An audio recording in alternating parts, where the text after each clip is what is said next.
የፈለገ ሰው እንደፈለገ ይስረቅ ቢባል ነፃነት ቢሰጥ ይሄ ተስማሙበታላችሁ? አንስማማበትም። እዚያም ነው አላህ ሱብሓነሁ ወተዓላ ሰዎች በሰዎች ንብረት ላይ ወሰን እንዳያልፉ የሰረቀ ሰው ይቆረጥ እጁ ተባለ። ያንን ህግ ያመጣው አላህ ሱብሓነሁ ወተዓላ ይሄ ህግ በእኔ ላይ ይፈጸምብኛል ብሎ ሰውየው ከመስረቅ እንዲቆጠብና እንዲጠነቀቅ ዘንድ ነው። ይሄ ህግ በነበረበት ጊዜ የሚሰርቁ ሰዎች እንዳለ ከምድር ላይ ጠፍተው ነበር። ይዛኔ ገብታችኋል? ምን እንደሚደረግበት ህጉን ስለሚያውቅ ማለት ነው። ነገር ግን እንዲህ አይነት ተልካሻ የሆኑ ፍርዶች ቢሆኑ ኖሮ ከሰረቀ 2 ቀን ያስረዋል፣ ይለቀዋል። ከሆነ እንደፈለገ ማንኛውም ሰው ይሰርቃል። ሌባዎች በጣም ይበዛሉ። ልክ እንዲሁ የገደለ ይገደል የሚለውም እርሱም እንትን አለው ማብራሪያ ያለው እርሱም ከመምጣት በፊት ግን የሰውን ነፍስ ለመጠበቅ የመጣ የሆነ ህግ ነው። የሰው ነፍስ ከአምላክ ዘንድ በጣም የተከበረ ስለሆነ ነው። አንድ ሰው የሌላን ሰው ነፍስ ካጠፋው ከሆነ ብሎ የዛኔ የገደለ ይገደል የሚለው ህግ ስላለ የሰው ነፍስ ሳጠፋ ጊዜ መልሳ እንደገና የኔ ነፍስ ትጠፋለች የሚለውን ስለሚያውቅ ያ ነፍስ ለማጥፋት የሚነሳሳው ሰው ያ ፍርድ በራሱ ላይ እንደሚሆን እንደሚፈጸም ስለሚያውቀው ያችን ሌላኛዋን ነፍስ ከማጥፋት ይቆጠብ ዘንድ ነው። ይቆጠባሉ። ገብተዋል። ነገር ግን የገደለ አይገደልም ታስሮ ይለቀቃል ከተባለ የምፈልገው ሰው ሂጄ በቀልና እታሰራለሁ፣ እዛም ሂጄ ይቀልባለሁ፣ ከዚያ እወጣለሁ። ይሄ ችግር አለው። እንዲህ ነው። ገብታችኋል? ይሄ የሸሪያ ህግ ነው ወይስ ከአላህ የወረደ መልእክት ነው? ይሄ አሁን ያልከኝ ነገር የገደለ ይገደል፣ የገደለ ይገደል፣ የዘረፈ ይቆረጥ የሚለው ነቢዩ መሐመድ ከመጣ በኋላ በቁርአን የመጣ ነው ወይስ ከአላህ ያወረደው ነው? እሱም ማወቅ ፈልግ። ከዛም በፊት በነበሩ ነቢያቶች ላይ የነበረ ህግ ነው። የገደለ ይገደል። ይሄ ያለ ህግ ነው። ይሄ በመጽሐፍም ላይ እንዳለ ታውቃለህ አይደል? ሄኖክ እግዚአብሔር የገደለ ይገደል ብሏል መጽሐፍ ቅዱስ ላይ። ብሉይ ኪዳን ላይ ነበረ፣ በእኛ ግን አዲስ ኪዳን ላይ የለም። ያንን የሚያወግዝ በፍጹም የለም። የገደለ ይገደል የሚለው እንዳውም በአዲስ ኪዳንም ላይ ከፈለግ ካሳይሃለሁ። የሙሴን ህግ የተጻረረ ሰው ምንድን ነው? እንደ አዲስ ኪዳን የሙሴን ህግ የተጻረረ ሰው እንደ አዲስ ኪዳን ፍርዱ ምንድን ነው? ሞት አይደለም? ሞት ነው አይደል? ጳውሎስ ሲናገር ምን ይላል? አዲስ ኪዳን ላይ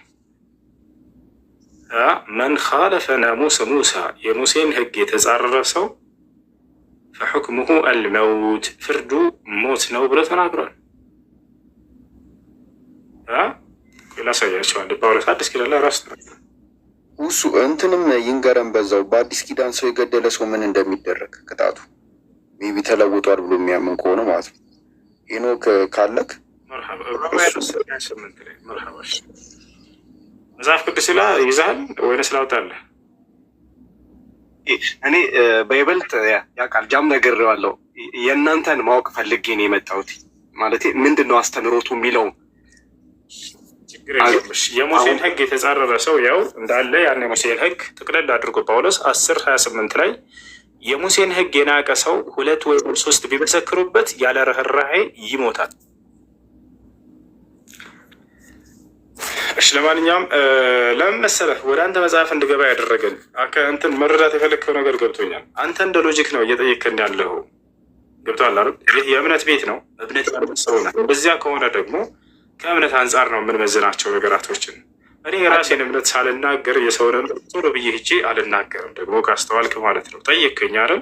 በእስልምና ያለውን ካስረዳሁና ከገለጽክ በኋላ ከዚያ እንድትረዳ ዘንድ ያንን ነገር ልብህ የሚያርፈው በምታምንበት መጽሐፍ ውስጥ ሲገኝ ጊዜ ነው እና ከዚያ መጽሐፍ ላይ ደግሞ ይሄ ነገር እንዳለ አስረዳሃለሁ። ይህ ነው። ስለዚህ የገደለ ይገደል የሚለው ደስ ብሎኛል። አገላለጽ ትክክል ነው። እሱ ትክክል ለክ አገላለጽ ምንም ቅሬታ የለብኝም። ግን እኔ ነኝ ሀሳብ እያነሳው ልክ ያለሁት ማለት ማነጻጸር ችግር የለውም።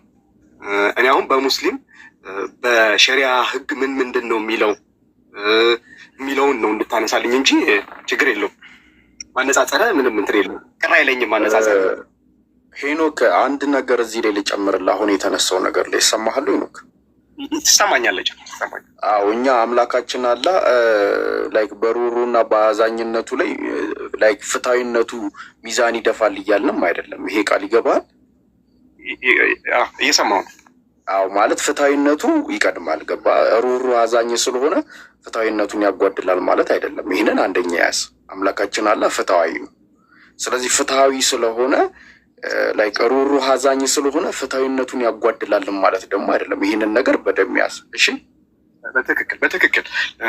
ሁለተኛው ነገር ደግሞ መረዳት ያለብን ነገር በእስልምና ሃይማኖት በሸሪዓ ሕግ አንድ ሰው ገና ለገና ስለተገኘ በቃ ሲሰርቅ ስለተገኘ ወስዳችሁ እጁን ቁረጡት የሚባል ነገር የእንደዚህን ነገር የለም።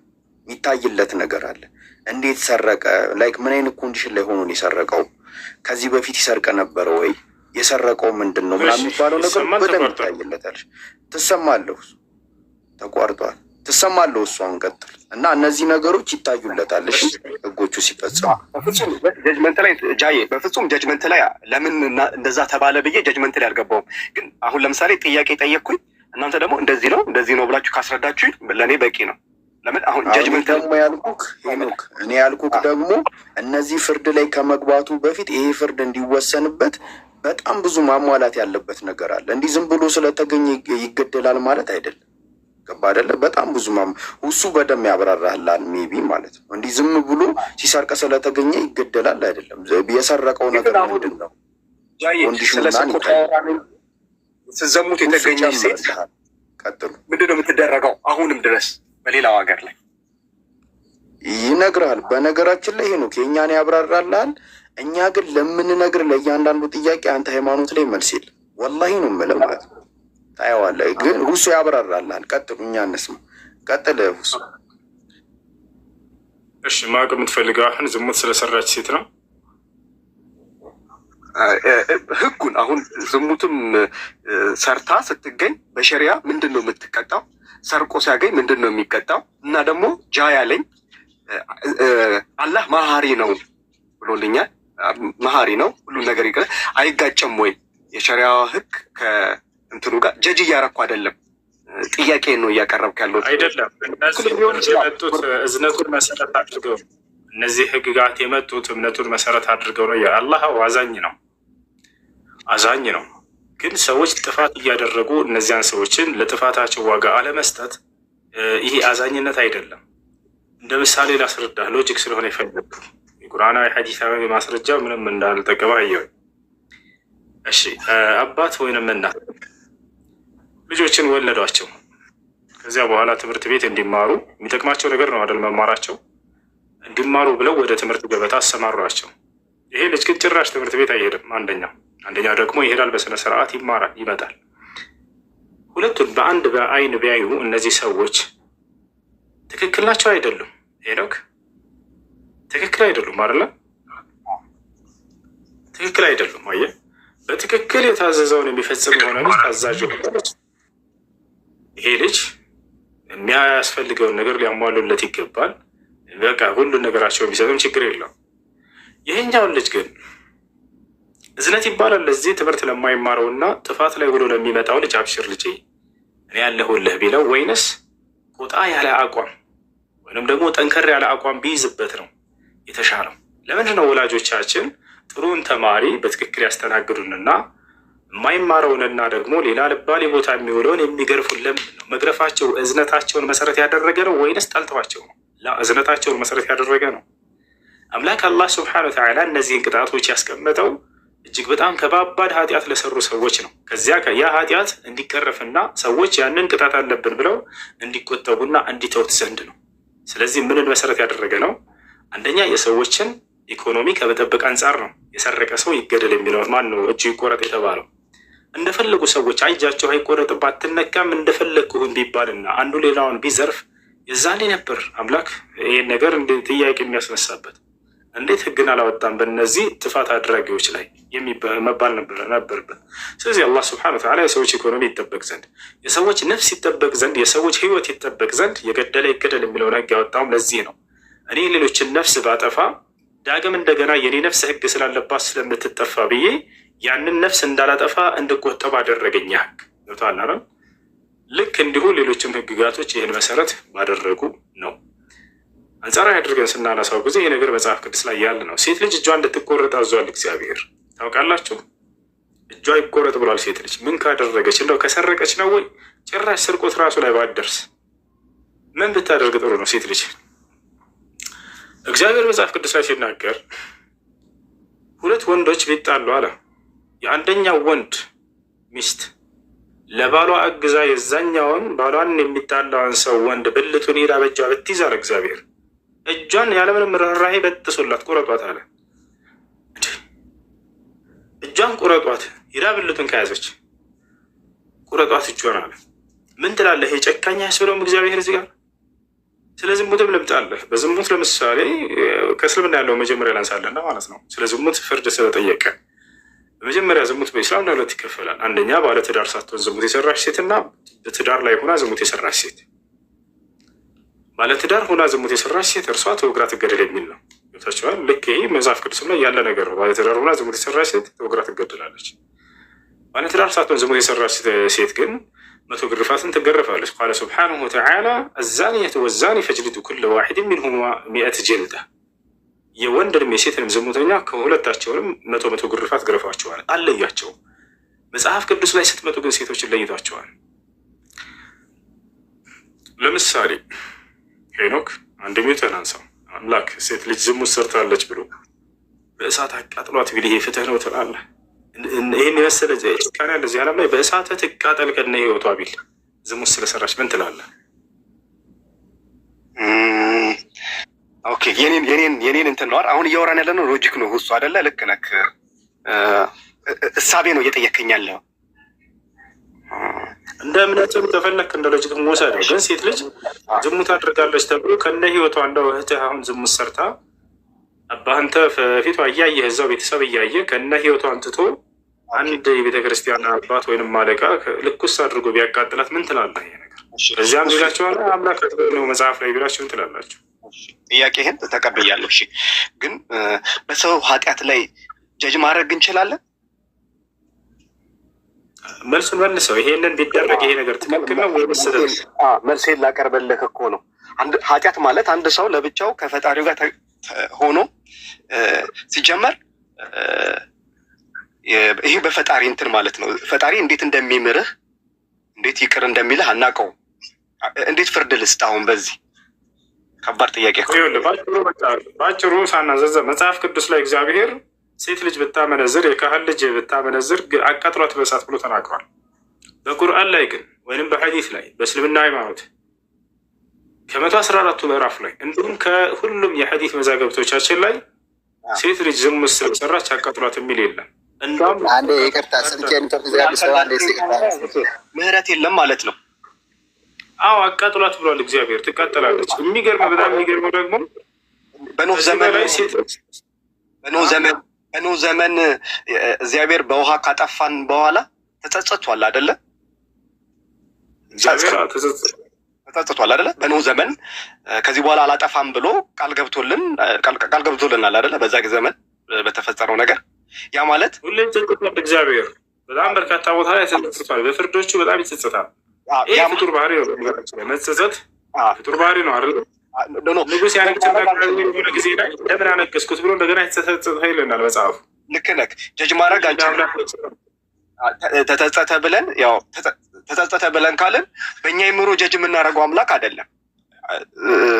በዛ ጊዜ ግን በዛ መንገድ ስለቀጣን ደስ አላለውም። ባይቀጣን ደስ ይል ጥሩ ነበር ብለን ብናልፈው ጥሩ ነው። ባይቀጣን ኖሮ ባያጠፋን ኖሮ ጥሩ ነበር ብለን እናምናለን። ግን አሁን ያ የዛ ጊዜ የተሰማው ስሜት ማለቴ በዛ ጊዜ ስለቀጣን የተሰማው ስሜት አሁን ላይም እንደዚህ አይነት ድርጊቶች አይጋጩ። አሁን ላይ ለተገደለ ይገደል ካለ ጸጸቱን እንዴት ነው? አይጋጩም። የዛ ጊዜ ተጸጸቷል።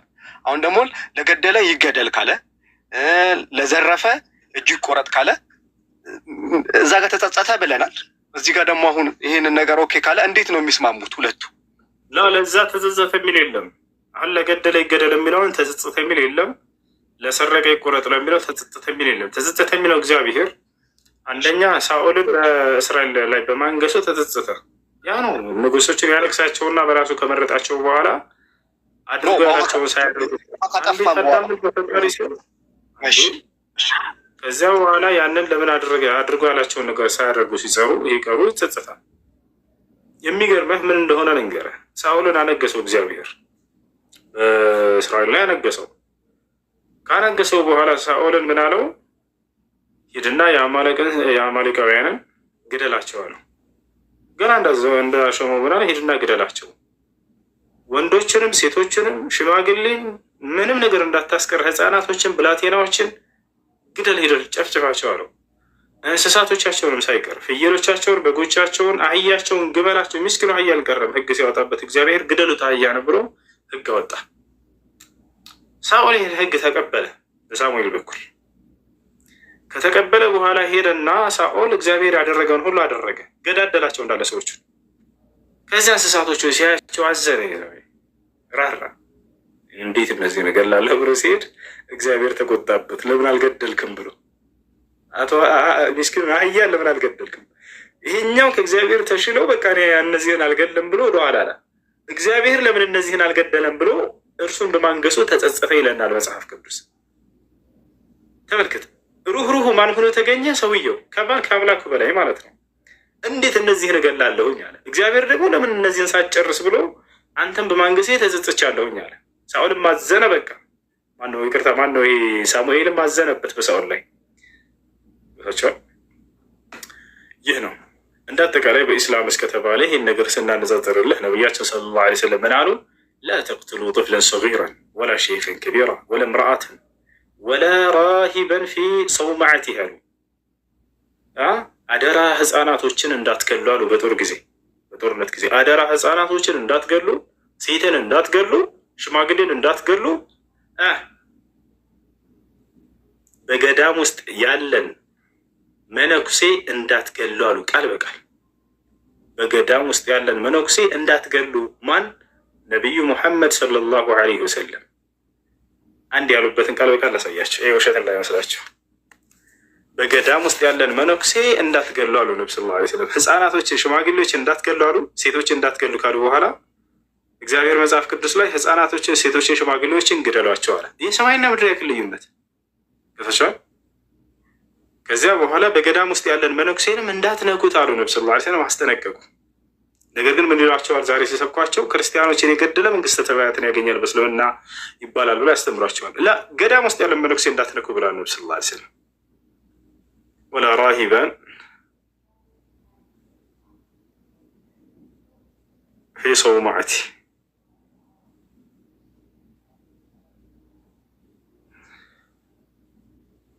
ያ ሰላም ያ ሰላም ያ ሰላም ያ ሰላም።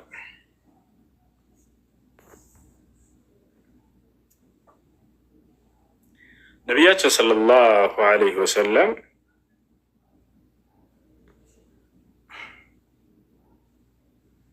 ወላ ተቅትሉ ራሂበን ፊ ሰውማዕቲህ ወላ ተቅትሉ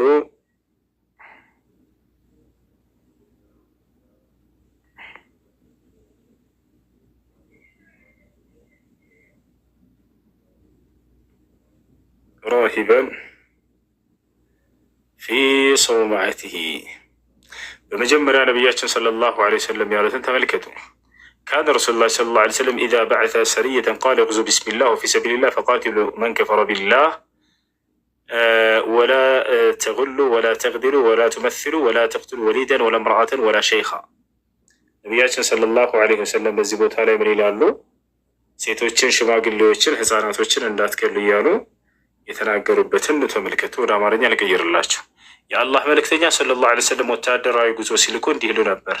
በአላህ ስምና በአላህ መንገድ ሂዱ፣ በአላህ የማያምኑትን ተዋጉ፣ ከእነሱ ግን ያው አትዝረፉ አሉ። አትካዱ፣ አትቆራርጡ ለማለት ከገደልክ በኋላ ሰውነቱን መቆራረጥ አይቻልም። እንዲሁም ልጅን፣ ሴትን ወይንም አዛውንትን አትግደሉ። ይታያቸዋል። እንዲሁም ልጅን፣ ሴትን ወይንም አዛውንትን አትግደሉ አሉ ነቢያችን ሰለላሁ ዐለይሂ ወሰለም። ሴትን፣ ህፃንን፣ አዛውንትን መግደል አይቻልም። መጽሐፍ ቅዱስ ላይ እግዚአብሔር ምን አለ ከተባለ ያና እግዚአብሔር እንደሚ እንመልከት። ባጭሩ አንድ ጥቅስ ብቻ ነው ማሳያቸው። እግዚአብሔር በዚህ አንጻር ምን አለ? ቁጥር 6 ላይ ተመልከቱ። ሽማግሌን፣ ጎበዙን፣ ቆንጆይቱን፣ ህፃናቶችን፣ ሴቶችን ፈጽማችሁ ግደሉ። ሽማግሌን፣ ህፃናትን፣ ሴትን ግደሉ አለ እግዚአብሔር። ነቢዩ ሙሐመድ ሰለላሁ ዐለይሂ ወሰለም ምን አሉ? ልጅን፣ ሴትን ወይንም አዛውንትን አትግደሉ አሉ። አትግደሉ። ስለዚህ ይህን ይመስላል ልጆች፣ ይህን ይመስላል።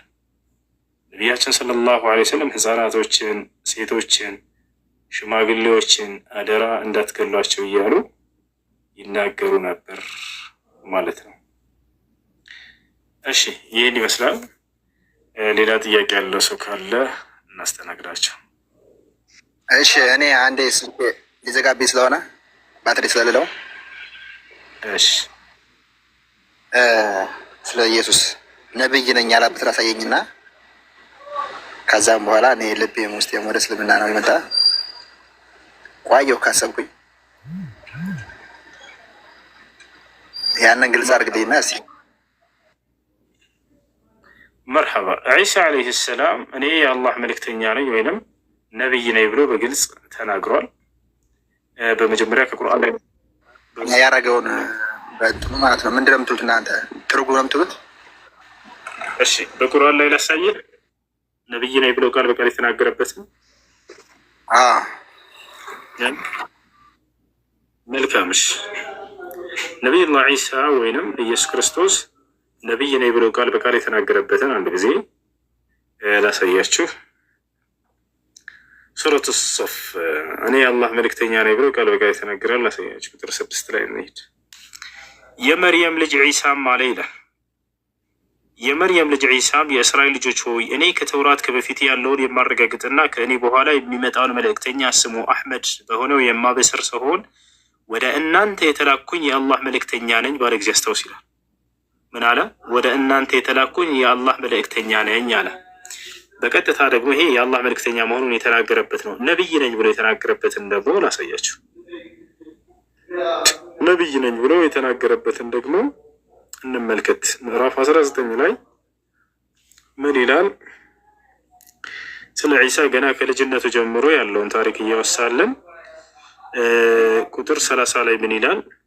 ሕፃኑም አለ ይላል ዒሳ እኔ የአላህ ባሪያ ነኝ ብላ እኔ የአላህ ባሪያ ነኝ፣ መጽሐፍን ሰጥቶኛል፣ ነቢይም አድርጎኛል። አያቸው አይደለ? እኔ የአላህ ባሪያ ነኝ፣ መጽሐፍን ሰጥቶኛል፣ ነቢይም አድርጎኛል አለ። ስለዚህ ዒሳ ዓለይሂ ሰላም ከአላህ ነቢያቶች መካከል አንድ ነቢይ እንደሆነ በግልጽ ተናግሯል ማለት ነው። ይህ ነው። እሺ ስራ በቃ አሁን አምኛለሁ። አሁን ተረድቻለሁ። ትክክል። እኔ ግን እስካሁን ብቻ ነው የቀረኝ እና በቃ ያለውን ነገር እንዴት ነው ወደ እናት የሚጨምሩት? እንዴት ተብሎ ምንድን ነው የሚጨምሩት? ትምህርትስ ምንድን ነው? እሺ አንድ ሰው ወደ እስልምና ሲመጣ ጊዜ የሻሃዳ ቃል ነው በመጀመሪያ የሚለው። የሻሃዳ ቃል ስለ አንዱ አምላክ ስለ አላህ ይመሰክራል። እንዲሁም በዘመኑ ስለተላከለት ነቢይ ነቢይነቱን አምኖ ይቀበላል ማለት ነው። ያ ነው አንድ ሰው ወደ እስልምና ሲመጣ ጊዜ ስለ አምላኩ በመስከር ነው። በየነቢያቱ ሁሉ ዘመን ስለ አንዱ አምላክ ያስመሰክሯቸዋል። ከዚያም በመቀጠል ስለ ዘመኑ ነቢይ እንደ ነቢይ ይቀበላሉ። እዚያ ነቢይ በኩል አምላክ የላከውን ትእዛዛት እየፈጸሙ በዚች ዓለም ላይ ይኖራሉ ማለት ነው እስከ ህይወታቸው ፍጻሜ ድረስ። ይህን ይመስላል። ስለዚህ ሻሃዳ ለመያዝ ዝግጁ ነህ? ሻሃዳ ምንድን ነው? እንትን ነው ወደ እስልምና የሚጨምር ነው። ሻሃዳ ማለት አንድ ሰው ወደ እስልምና የሚቀላቀልበት የሆነ የምስክር ቃል ነው። ሻሃዳ ማለት ምስክር ማለት ነው። ወደ አማርኛ ሲቀየር ምስክርነቱን ቅድም እንደተናገርኩት ስለ አምላክ ስለ አላህ አምላክ መሆኑንና ብቸኛ መሆኑን አጋር የሌለው መሆኑን አንድና ብቸኛ የሆነ አምላክ መሆኑን እርሱን ማመን እንዲሁም እርሱ የላከውን መልእክተኛ ነቢይ እንደ ነቢይ አድርጎ መቀበል ነው። ክርስቶስ ሲናገር ለምሳሌ ይህንን መጽሐፍ ቅዱስ ላይ ለእስራኤላውያኖች በዘመኑ ለነበረው ሕዝብ እንደተላከ በአምላክ የምመኑ በእኔ የምመኑ ይላቸው ነበር። በአምላክ ያምናሉ፣ በእርሱ መልእክተኛነት ደግሞ ያምናሉ፣ ይቀበላሉ። ልክ እንዲሁ ይሄንን ዮሐንስ ወንጌል ምዕራፍ 17 ቁጥር 3 ላይ ከተመለከታቸው ኢየሱስ ክርስቶስ ወደ ሰማይ ከፍ ብሎ አምላክ ሆይ አንድና ብቸኛ እውነተኛ አምላክ አንተ ነህ፣ እንዲሁም አንተ የላከውን ኢየሱስን ያውቁ ዘንድ ይህ የዘላለማዊ ሕይወት ነው እያለ ይናገራል። ሰዎች ወደ ዘላለማዊ ሕይወት የሚቀላቀሉት ስለ አንዱ አምላክ ሲያምኑና በዘመኑ የተላከውን መልእክተኛ እንደ መልእክተኛ ሲቀበሉ እንደነበር በዚህ መሰረት ኢየሱስ ክርስቶስ ለእስራኤላውያኖች አስተምሯቸው ሄዷል ማለት ነው። እሺ ይህን ይመስላል። እሺ በቃ ብያለሁ። እንግዲህ ሻሃዳ ብያለሁ። ሻሃዳ ነው እንደዚህ ይባላል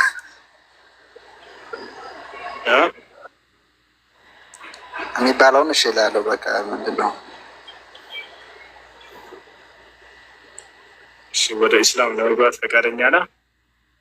አዎ ቆየሁ እኮ ካሰብኩማ እኮ ቆየሁ እኮ እኔ አላቆይ ማለት ነው እንጂ ትምህርት ስለሌለኝ ነው እንጂ በዚህኛውም በኦርቶዶክስም ማለት ነው ትምህርት ያው ግን ሳስበው ግን በራሴ ህሊና ወደዚህ መርቶኛል።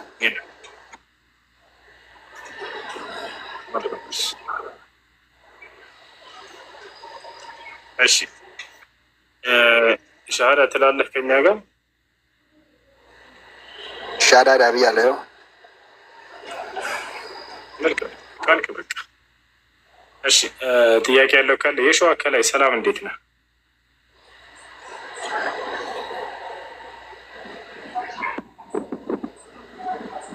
ሰላም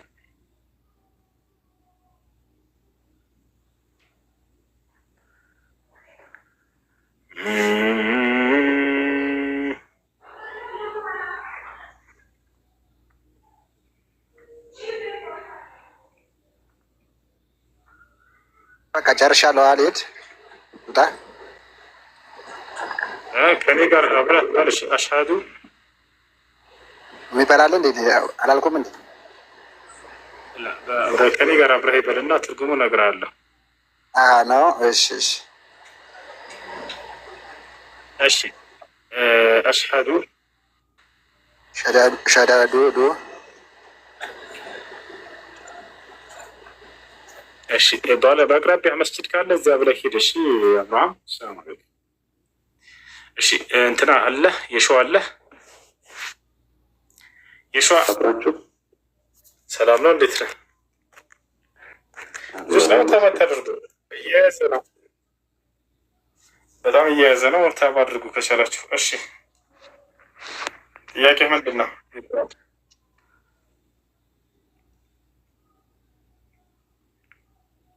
እሺ የሸዋ አለ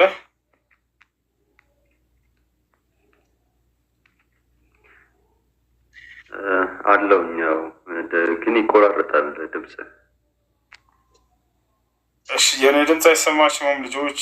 ምን ይሻላል? ምን ይሻላል? አይሰማም?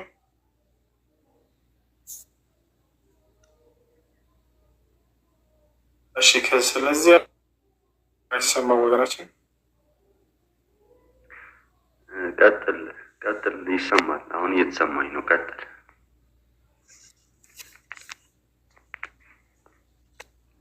እሺ ከተሰማች ይቅርታ፣ የቀደሙን ላሳያቸው አንድ ጊዜ እዚህ ጋር። እሺ እሺ እሺ እሺ እዚህ ጋር ወደ አማርኛ አረበኛ ነው። كان رسول الله صلى الله عليه وسلم إذا بعث جيوشه قال اخرجوا بسم الله تقاتلون في سبيل الله من كفر بالله ولا تغدروا ولا تغلوا ولا تمثلوا ولا تقتلوا الولدان ولا أصحاب الصوامع. زجار من يلعنون نبياتنا صلى الله عليه وسلم. وإن كان في هذا الحديث مقال لبعض أهل العلم ولا أمرني لك يا الله شلون بقدر أشي من يلعنون نبياتنا صلى الله عليه وسلم የአላህ መልእክተኛ ሰለላሁ ዐለይሂ ወሰለም ሰራዊቶቻቸውን በላኩ ጊዜ በአላህ ስም ውጡ፣ በአላህ የማያምኑትን በአላህ መንገድ ተዋጉ፣ አትክዱ፣ ምንም ክህደትን አትስሩ ማለት ነው። አትስረቁ፣ አትቁረጡ፣ ልጆችን አትግደሉ፣ የገዳማት ሰዎችንም አትግደሉ ይሉ ነበር። ምን አሉ? የገዳማት ሰዎችን አትግደሉ። ይህን ይመስላል ልጆች። እሺ ጥያቄ ያለው ካለ ይቀጥል። እሺ ከይቅርታ ጋር ቪዲዮ ልዝጋ መሰለኝ፣ በጣም የተቆራረጠ ነው።